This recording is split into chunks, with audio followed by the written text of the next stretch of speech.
इरादे समझ गए आप? जब तक आपको ये तोड़ेंगे नहीं या आपके यहाँ सेंध नहीं लगाएंगे तब तक ये जीत नहीं सकते। तो अब आपके यहाँ के विधायकों पर इनकी निगाह है, कह भले नहीं रहे हैं लेकिन इरादे साफ हैं, और आपके ही घर से किसी को लाकर टिकट दिए हैं। देखिए ब्रजेश जी, कल मैं आपकी डिबेट देख रहा था और आपने कहा कि आज 7 भारतीय जनता पार्टी से 7 प्रत्याशियों का नामांकन हो गया, तो आपको शायद लग रहा था कि ये वोटिंग नहीं होगी और सब सारे लोग जो है अनअपोज जीत करके सदन पहुंच जाएंगे।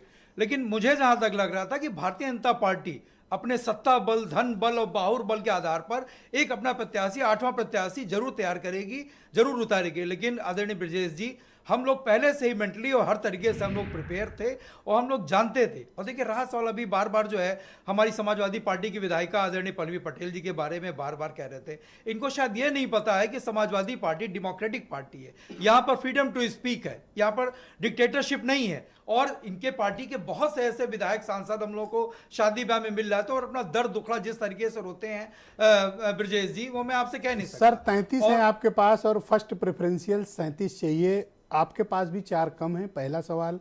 दूसरा, ये जो 33 हैं यही बचे रह जाएं, बड़ा इस पे तो संशय दिख रहा है। नहीं देखिए ब्रजेश जी, वो सारे के सारे टूट तो नहीं बचे रह जाएंगे आपके जाएंगे। लोग? और मैं समझता हूं कि जो जब आदमी जेल से रह करके आदमी चुनाव लड़ सकता है, तो हमारे 2 विधायक जो जेल में बंद हैं उनको यहां पर ला करके वोटिंग कराने का क्यों नहीं अधिकार है?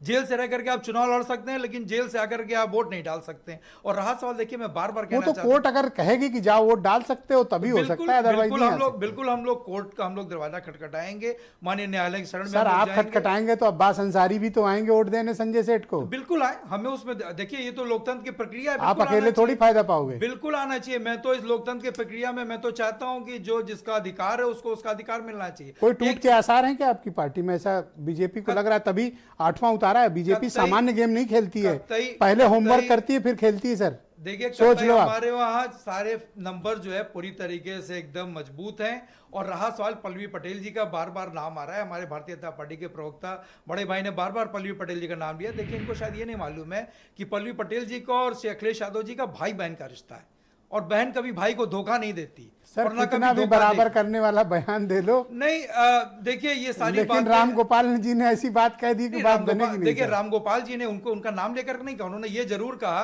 कि देखिए ये तो है कि अगर व्हिप जारी होगा तो वहां पे वोट दिखा करके वोट पड़ता है तो निश्चित रूप से सदस्यता पे खतरा पड़ सकता है। तो विधायकों को कहीं एक जगह सुरक्षित करने की आवश्यकता है या फिर आप कॉन्फिडेंट हैं? कोई जरूरत नहीं है, विधायक लोग अपने मन विचार से वोट करेंगे। थोड़ा रिजॉर्ट वाले भी कुछ कमाओ। और हम समझते हैं कि अभी हमारे भारतीय जनता पार्टी के प्रवक्ता कह रहे थे कि मेरे पास पूरी संख्या बल है, तो संख्या बल ब्रजेश जी यहाँ पर भी कम नहीं है।